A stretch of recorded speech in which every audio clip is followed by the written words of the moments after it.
Hello friends, welcome to our YouTube channel సెస్సీ wealth creator. ఈ వీడియోలో మనం ఒక 3 సెక్టార్స్ నుంచి ఒక 3 గ్రోత్ స్టాక్స్ అనేవి చూద్దాం ఫ్రెండ్స్. సో ప్రస్తుతం కూడా మనం ఈ స్టాక్స్లో లాంగ్ టర్మ్ కోసం మినిమం ఒక 5 ఇయర్స్ హోల్డింగ్ కోసం ఈ స్టాక్స్లో ఇన్వెస్ట్ చేయొచ్చు అనమాట.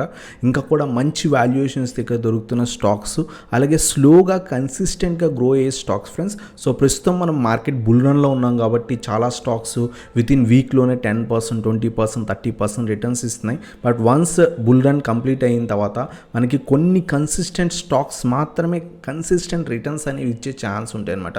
సో అటువంటి గ్రోత్ స్టాక్స్లో మనం లాంగ్ టర్మ్కి ఇన్వెస్ట్ చేయాలి. సో అటువంటి ఒక 3 సెక్టార్స్ నుంచి ఒక 3 గ్రోత్ స్టాక్స్ గురించి ఈ వీడియోలో డిస్కస్ చేద్దాం ఫ్రెండ్స్. సో ఆల్రెడీ మీ పోర్ట్ఫోలియో ఉంటే హోల్డ్ చేయొచ్చు, లేదు ఫ్రెష్గా తీసుకుందాం అనుకున్నా సరే ఈ స్టాక్స్లో ప్రస్తుతం కూడా కొంత క్వాంటిటీ అనేది యాడ్ అనేది చేసుకోవచ్చు అనమాట. సో ఈ వీడియోలో ఆ 3 గ్రోత్ స్టాక్స్ ఏంటో చూద్దాం friends. So let's start our video. So friends, వీడియోలోకి వెళ్ళే ముందు ఈరోజు నేను ఆప్షన్స్ ట్రేడింగ్ చేశాను అనమాట. అరౌండ్గా 9,800 రూపీస్ అరౌండ్ ప్రాఫిట్ అనేది వచ్చింది. సో ఆప్షన్స్లో bank Nifty call option by చేశాను, అలాగే పుట్ ఆప్షన్ కూడా బై చేశాను. రెండిట్లో కూడా నాకు ప్రాఫిట్ వచ్చింది. ఎందుకంటే ఈరోజు మార్కెట్ మనం అబ్జర్వ్ చేస్తే కనుక మార్నింగ్ మార్కెట్ ఏదైతే ఒక హాఫ్ అన్ అవర్ దాకా పాజిటివ్గా ఉంది, అక్కడి నుంచి కంప్లీట్గా సైడ్ వేస్ వెళ్ళిపోయింది అనమాట మార్కెట్. సో దాంట్లో నేను పుట్ కూడా బై చేశాను, అలాగే కాల్ కూడా బై చేశాను. అరౌండ్గా 9,800 రూపీస్ ప్రాఫిట్ వచ్చిందన్నమాట. సో అలాగే కాల్ ఆప్షన్ ఏదైతే ఉందో అది నేను ప్రీమియం గ్రూప్ మెంబర్స్ కూడా ఇచ్చాను. సో అలాగే టైటాన్ దాంట్లో కూడా మేము కాల్ ఆప్షన్ బై చేసాం అనమాట. చాలా మంచి ప్రాఫిట్స్ వచ్చాయి, బట్ నేను ఆ పొజిషన్ తీసుకోలేదు. సో మీరు కూడా ఇంట్రెస్ట్ ఉంటే కనుక ప్రీమియం గ్రూప్లో జాయిన్ అవుదాం అనుకుంటే కింద వాట్సాప్ నెంబర్ స్క్రోల్ అవుతుంది, ఆ వాట్సాప్ నెంబర్కి కాంటాక్ట్ అవ్వండి ఫ్రెండ్స్. సో ఇంకా లేట్ చేయకుండా మనం మెయిన్ వీడియోలోకి వెళ్ళిపోదాం. సో ఈ వీడియోలో మనం ఒక 3 స్టాక్స్ గురించి డిస్కస్ అనేది చేద్దాం ఉన్నాం కదా. సో లాంగ్ టర్మ్ కన్సిస్టెంట్గా గ్రో అయ్యే స్టాక్స్. దాంట్లో ఫస్ట్ వన్ వచ్చేసరికి SBI cards and payment services limited friends. So ఇది మనకి అరౌండ్ 1.5 ఇయర్ బ్యాక్ మనకి ఇది ఐపీఓ రూపంలో వచ్చిందనమాట. సో మార్కెట్ క్రాష్ ఆ టైంలోనే అరౌండ్గా ఇది మనకి ఐపీఓ రూపంలో వచ్చింది. సో అక్కడి నుంచి కూడా కంటిన్యూస్గా పడిపోయింది. లిస్టింగ్ గెయిన్స్ ఇవ్వలేదు, నెగిటివ్ లిస్టింగ్ గెయిన్స్ ఇచ్చింది. ఆ తర్వాత మళ్ళీ కూడా స్టాక్ ఇంకా డ్రాస్టిక్గా అరౌండ్గా 500 రూపీస్ దాకా కూడా పడిపోయింది అనమాట. సో మళ్ళీ అక్కడి నుంచి కన్సిస్టెంట్గా గ్రో అయ్యి ఇప్పుడు అరౌండ్గా 1,135 రూపీస్ అరౌండ్గా ట్రేడ్ అవుతుంది. సో ఈ స్టాక్ అనేది మనకి లాంగ్ రన్లో మంచి రిటర్న్స్ ఇచ్చే ఛాన్స్ ఉంది ఫ్రెండ్స్. సో ఇది మనకి SBI cards and payment services nothing but మనకి ఎస్బీఐ ఏవైతే క్రెడిట్ కార్డ్స్ ఉంటాయో వాటిని వీళ్ళు ఇష్యూ చేస్తారన్నమాట. సో లాంగ్ రన్లో ఏదైతే క్రెడిట్ కార్డ్స్ యూసేజ్ అనేది ఇండియాలో చాలా బాగా గ్రో అయ్యే ఛాన్స్ ఉంది. సో ఎస్బీఐ క్రెడిట్ కార్డ్స్ వచ్చేసరికి మనకి ఇండియాలోనే సెకండ్ లార్జెస్ట్ అనమాట. ఫస్ట్ వన్ వచ్చేసరికి హెచ్డిఎఫ్సి బ్యాంక్. బట్ మన ఇండియన్ మార్కెట్లో ఏదైతే స్టాక్ మార్కెట్లో ట్రేడ్ అయ్యే one of the credit card issue చేసే స్టాక్ ఏమైనా ఉంది అంటే కనుక అది ఎస్బీఐ కార్డ్స్ ఫ్రెండ్స్. ఎందుకంటే హెచ్డిఎఫ్సి బ్యాంక్లోనే హెచ్డిఎఫ్సి క్రెడిట్ కార్డ్స్ కూడా వచ్చేస్తుంది అనమాట. దానికి సపరేట్గా స్టాక్ అనేది మన ఇండియన్ మార్కెట్స్లో లేదు, స్టాక్ మార్కెట్లో. So one of the only one and only ఉన్న ఒక క్రెడిట్ కార్డ్ స్టాక్ ఏదైనా మనకి ఉంది అనుకుంటే కనుక ఎస్బీఐ క్రెడిట్ కార్డ్స్ ప్రస్తుతానికి అయితే కనుక. సో లాంగ్ రన్లో ఈ కంపెనీ బాగా గ్రో అయ్యే ఛాన్స్ ఉన్నాయి. ప్రస్తుతం కూడా చాలా మంచి వాల్యుయేషన్స్తో దొరుకుతుంది. సో మార్కెట్ క్యాప్ వైజ్ చూస్తే కనుక ఇది అరౌండ్గా 1,06,821 crores మార్కెట్ క్యాప్ ఉంది. ప్రస్తుతం 1,135 రూపీస్ దగ్గర ట్రేడ్ అవుతుంది. ప్రస్తుతమే ఇన్వెస్ట్ చేయొచ్చు, అలాగే మనం లెవెల్స్ కూడా చూద్దాం. సో స్టాక్ అనేది కొంచెం హై ప్రైస్ దగ్గర ట్రేడ్ అవుతుంది, బట్ లాంగ్ రన్లో ఇది ఇంకా కూడా మంచి రిటర్న్స్ ఇచ్చే ఛాన్స్ ఉంది ఫ్రెండ్స్. కంపెనీకి అరౌండ్ 18,000 crores డెప్ట్ ఉంది. బట్ ఏంటంటే సో లాంగ్ రన్లో ఈ డెప్ట్ క్లియర్ చేసుకొని చాలా బాగా గ్రో అయ్యే ఛాన్స్ ఉంది. ఎందుకంటే మనం క్రెడిట్ కార్డ్ తీసుకున్నప్పుడు ఒక ప్రైవేట్ బ్యాంక్ వెళ్ళడం కన్నా కూడా ఒక గవర్నమెంట్ బ్యాంక్కి వెళ్ళి దగ్గరికి తీసుకుంటే కనుక మనకి ఎటువంటి ఇష్యూస్ రావని చాలామంది గవర్నమెంట్ బ్యాంక్స్కి వెళ్ళి క్రెడిట్ కార్డ్స్ తీసుకుంటారు. నా ఫ్రెండ్స్ వాళ్ళందరూ కూడా ఎస్బీఐ దగ్గర క్రెడిట్ కార్డ్స్ ఉన్నాయన్నమాట. సో వీళ్ళ సర్వీసెస్ కూడా చాలా బాగా ప్రొవైడ్ చేస్తారు. అంతేకాకుండా ఏవైతే మనకి రీసెంట్గా ఫ్లిప్కార్ట్ వాటిలో ఏవైతే అమెజాన్ డీల్స్ ఏవైతే వస్తున్నాయో వాళ్ళన్నిటితో కూడా వీళ్ళు లింకప్స్ ఉన్నాయన్నమాట. సో ఎస్బీఐ కార్డ్స్ యూస్ చేస్తే 10% డిస్కౌంట్ వస్తుంది, లైక్ మొన్న బిగ్ బిలియన్ డేస్ కానీ. సో అవన్నీ కూడా వీళ్ళ సర్వీసెస్ అనేవి చాలా బాగా ప్రొవైడ్ చేస్తారు. సో ఆఫర్స్ కూడా చాలా బాగా ఇస్తారనమాట. సో కనెక్షన్స్ కూడా చాలా పెద్ద పెద్ద వాళ్ళతో డీలింగ్స్ అనేవి ఉన్నాయి. సో లాంగ్ రన్లో ఈ కంపెనీ చాలా బాగా గ్రో అయ్యే ఛాన్స్ ఉంది. సో ఇంకా మనం కొంత ఫైనాన్షియల్స్కి వెళ్ళి చూస్తే కనుక ఈ కంపెనీ యొక్క ప్రాఫిట్ అండ్ లాస్ స్టేట్మెంట్ మనం చెక్ చేస్తే కనుక వీళ్ళ యొక్క రెవెన్యూ అనేది ఎవ్రీ ఇయర్ కూడా కన్సిస్టెంట్గా గ్రో అవుతుంది ఫ్రెండ్స్. మీరు అబ్జర్వ్ చేయొచ్చు, ఎవ్రీ ఇయర్ కూడా వీళ్ళ సేల్స్ అనేవి కన్సిస్టెంట్గా ఇంక్రీజ్ అవుతుంది. అంటే క్రెడిట్ కార్డ్ అయితే నెంబర్ ఆఫ్ మెంబర్స్ దగ్గర నుంచి క్రెడిట్ కార్డ్స్ ఓపెన్ చేసి అక్కడి నుంచి సర్వీసెస్ అనేవి ఇస్తున్నారన్నమాట వీళ్ళు. అలాగే వీళ్ళ ప్రాఫిట్స్ కూడా కన్సిస్టెంట్గా ఇంక్రీజ్ అవుతున్నాయి. రీసెంట్ ఇయర్లో కొంత తగ్గిన, బట్ ఏంటంటే ఓవరాల్గా వీళ్ళ నెట్ ప్రాఫిట్ మనం చెక్ చేస్తే కనుక కన్సిస్టెంట్గా ఇంక్రీజ్ అవుతుంది అనమాట. లాంగ్ రన్లో మంచి రిటర్న్స్ ఇచ్చే ఛాన్స్ అనేవి ఈ కంపెనీలో ఉన్నాయి. ఎవరైతే లాంగ్ టర్మ్ మినిమం ఒక 5 to 8 years ఇన్వెస్ట్ చేద్దాం అనుకుంటారో సో ఈ స్టాక్లో ఇన్వెస్ట్ చేయొచ్చు. అలాగే ప్రమోటర్స్ దగ్గర అరౌండ్గా 69% స్టేక్ అనేది ఉందన్నమాట. ఎఫ్ఐఎస్ దగ్గర 13% స్టేక్ ఉంది. డిఐఎస్ దగ్గర అరౌండ్గా 9% స్టేక్. రీసెంట్ క్వార్టర్స్లోనే డిఐఎస్ కూడా ఇంక్రీజ్ చేసుకుంటున్నారు స్టేక్ అనేది. లాస్ట్ 2-3 క్వార్టర్స్లో 3% చొప్పున ఇంక్రీజ్ చేసుకున్నారు అనమాట. పబ్లిక్ దగ్గర అరౌండ్గా 7 to 8% స్టేక్ ఉంది. ఓవరాల్గా కంపెనీ ఫండమెంటల్స్ అనేవి చాలా బాగున్నాయి. సో ఫైనాన్షియల్స్ కూడా చాలా బాగున్నాయి.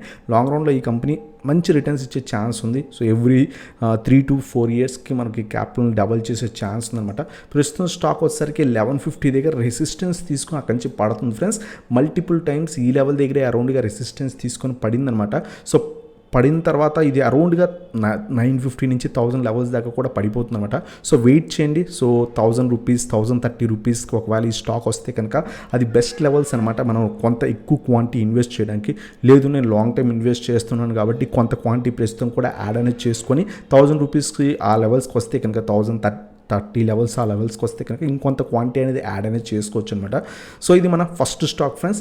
అలాగే మన సెకండ్ స్టాక్ అందరికీ తెలిసిందే HDFC bank limited. So fundamentally very strong private bank అనమాట.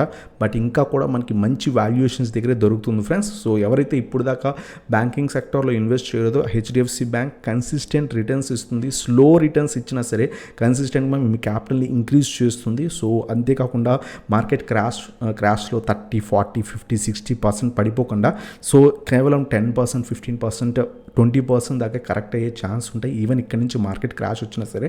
సో ఇటువంటి స్టాక్స్ ప్రస్తుతం మార్కెట్ హై వాల్యుయేషన్స్లో ఉన్నప్పుడు ఇంకా మంచి వాల్యుయేషన్ దగ్గర దొరికే స్టాక్స్లో ఇన్వెస్ట్ చేయడం బెటర్ ఫ్రెండ్స్. సో ఇది కూడా ఫండమెంటలీ స్ట్రాంగ్ బ్యాంక్. సో అరౌండ్గా 9,34,390 crores ఏదైతే మార్కెట్ క్యాప్ ఉంది. సో డెప్ట్ అనేది ఎప్పుడు కూడా బ్యాంకింగ్ సెక్టర్లో డెప్ట్ అనేది ఎప్పుడు ఎక్కువ ఉంటుంది. మనం డెప్ట్ అనేది చెక్ చేయకూడదు. సో అలాగే మనకి స్టాక్ వచ్చేసరికి రీసెంట్గానే కొంత బాగా ఇంక్రీజ్ అయింది. సో 1687 రూపీస్ దగ్గర అరౌండ్గా ట్రేడ్ అవుతుంది స్టాక్ అనేది. సో ప్రస్తుతం కూడా ఇన్వెస్ట్ చేయొచ్చు. అలాగే డిప్స్లో కూడా యాడ్ అనేది చేసుకోవచ్చు ఫ్రెండ్స్. యాడ్ చేసుకుని మంచి ఒక 100 shares, 200 shares, 300 shares మన క్యాపిటల్ తగ్గట్టు మనం ఇన్వెస్ట్ చేసి లాంగ్ టర్మ్కి హోల్డ్ చేస్తే కనుక ఇది చాలా మంచి రిటర్న్స్ ఇచ్చే ఛాన్స్ ఉంది ఫ్రెండ్స్. 2013 ఆ టైంలో ఈ స్టాక్ అరౌండ్గా 200-300 రూపీస్ దగ్గర ట్రేడ్ అయ్యే స్టాక్. సో ఒక 7-8 yearsలో ఇది 1600 రూపీస్ దగ్గర ట్రేడ్ అవుతుంది.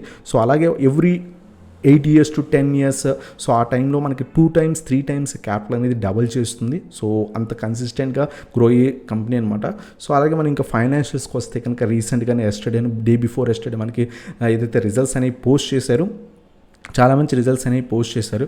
సో అంతేకాకుండా overall financial years results check చేస్తే కనుక రెవెన్యూ కన్సిస్టెంట్గా ఇంక్రీజ్ అవుతుంది ఫ్రెండ్స్.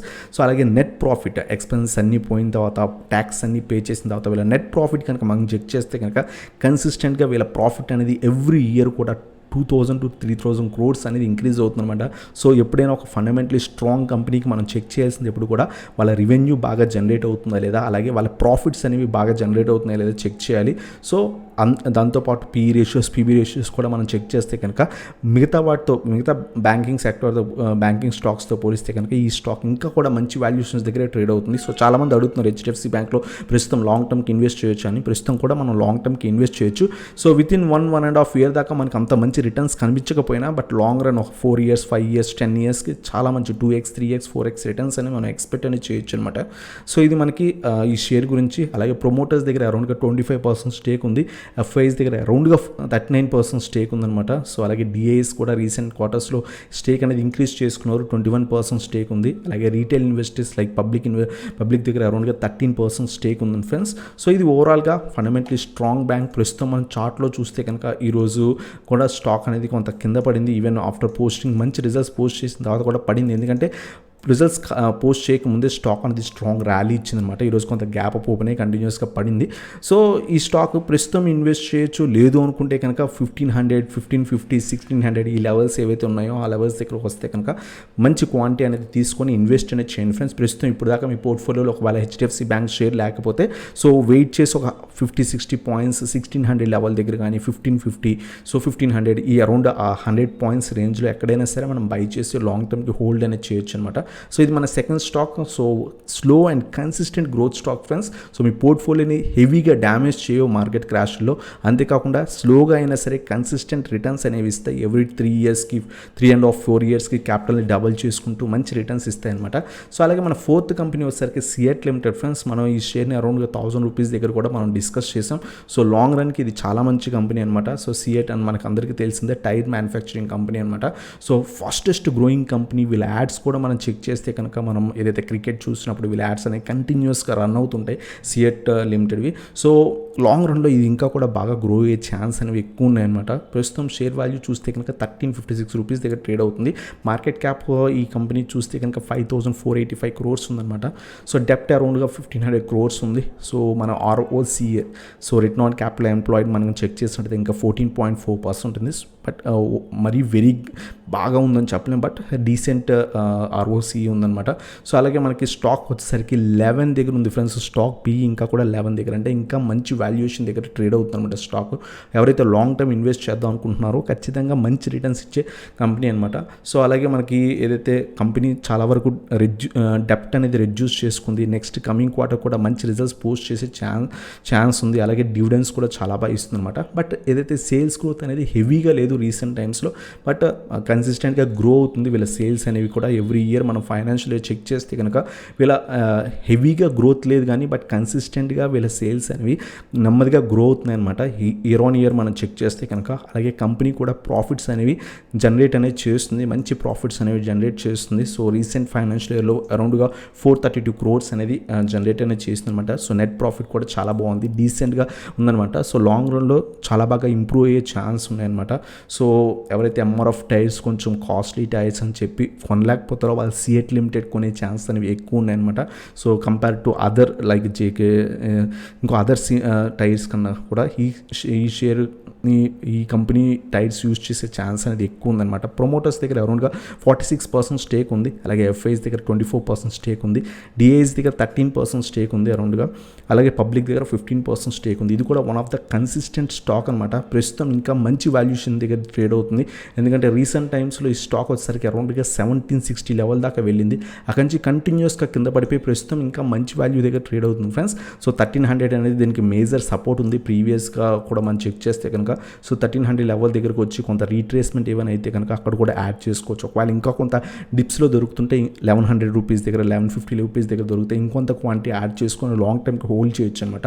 సో లాంగ్ రన్లో మంచి రిటర్న్స్ ఇచ్చే కంపెనీస్ ఈ 3 కూడా. ఫస్ట్ వన్ వచ్చేసరికి SBI కార్డ్, సెకండ్ వన్ వచ్చేసరికి HDFC బ్యాంక్, థర్డ్ వన్ వచ్చేసరికి సిఎట్ లిమిటెడ్ ఫ్రెండ్స్. సో ఈ కంపెనీస్ మీరు కూడా అనాలిసిస్ చేయండి. మీకు కూడా ఫండమెంటల్స్ బాగున్నాయి, ఫైనాన్షియల్స్ బాగున్నాయి, కంపెనీ లాంగ్ రన్లో గ్రో అయ్యే ఛాన్స్ ఉంది అని వ్యూ కనుక మీకు వచ్చినట్టయితే ఇంకా అప్పుడు ఇన్వెస్ట్ అనేది చేయండి ఫ్రెండ్స్. క్వాంటిటీ అనేది కొంచెం బాగా యాడ్ చేసుకోవడానికి ట్రై చేయండి. కొంచెం ఎక్కువ క్వాంటిటీ బై చేసి హోల్డ్ చేయండి. సో ఎప్పుడు కూడా మీరు ఇన్వెస్ట్ చేసిన లాంగ్ టర్మ్కి ఇన్వెస్ట్ చేసినప్పుడు సో క్వాంటిటీ కూడా చాలా important. So company fundamentals, share ఫైనాన్షియల్స్తో పాటు ఆ కంపెనీ బిజినెస్ మోడల్తో పాటు ఖచ్చితంగా మీకు క్వాంటిటీ కూడా ఇంపార్టెంట్. ఎందుకంటే ఆ కంపెనీ ఎప్పుడైనా మంచి రిటర్న్స్ ఒక 10x 15x రిటర్న్స్ ఇచ్చినప్పుడు మీ దగ్గర 10 షేర్స్ ఉంటే మనకి ఎక్కువ ప్రాఫిట్ కనిపించదు. అలాగే ఒక 100 షేర్స్ 200 షేర్స్ 300 షేర్స్ అలా ఉంటే కనుక సో ప్రాఫిట్ కూడా చాలా బాగా కనిపిస్తుంది అనమాట. సో ఎక్కువ క్వాంటిటీ కూడా తీసుకోవడానికి ట్రై చేయండి. సో డిప్స్లో అయినా సరే క్వాంటిటీ నెమ్మదిగా ఇంక్రీజ్ అనేది చేసుకోండి ఫ్రెండ్స్. సో ఇదనమాట ఈ వీడియో కనుక మీకు నచ్చినట్లయితే ఇంకా లైక్ చేయండి. అలాగే మన ఛానల్ కొత్తగా వచ్చినట్టు ఇంకా సబ్స్క్రైబ్ చేయండి. అంతేకాకుండా కింద డిస్క్రిప్షన్లో టెలిగ్రామ్ గ్రూప్ లింక్ ఉంది. ఎవరైతే టెలిగ్రామ్ గ్రూప్ జాయిన్ అవ్వలేదో టెలిగ్రామ్ గ్రూప్ లింక్స్ అనేవి డిస్క్రిప్షన్లో ఉన్నాయన్నమాట. సో ఆ లింక్ క్లిక్ చేసి మీరు టెలిగ్రామ్ గ్రూప్ కూడా జాయిన్ అవ్వచ్చు ఫ్రెండ్స్. సో ఇదనమాట video. Thank you so much for watching. Have a nice day guys.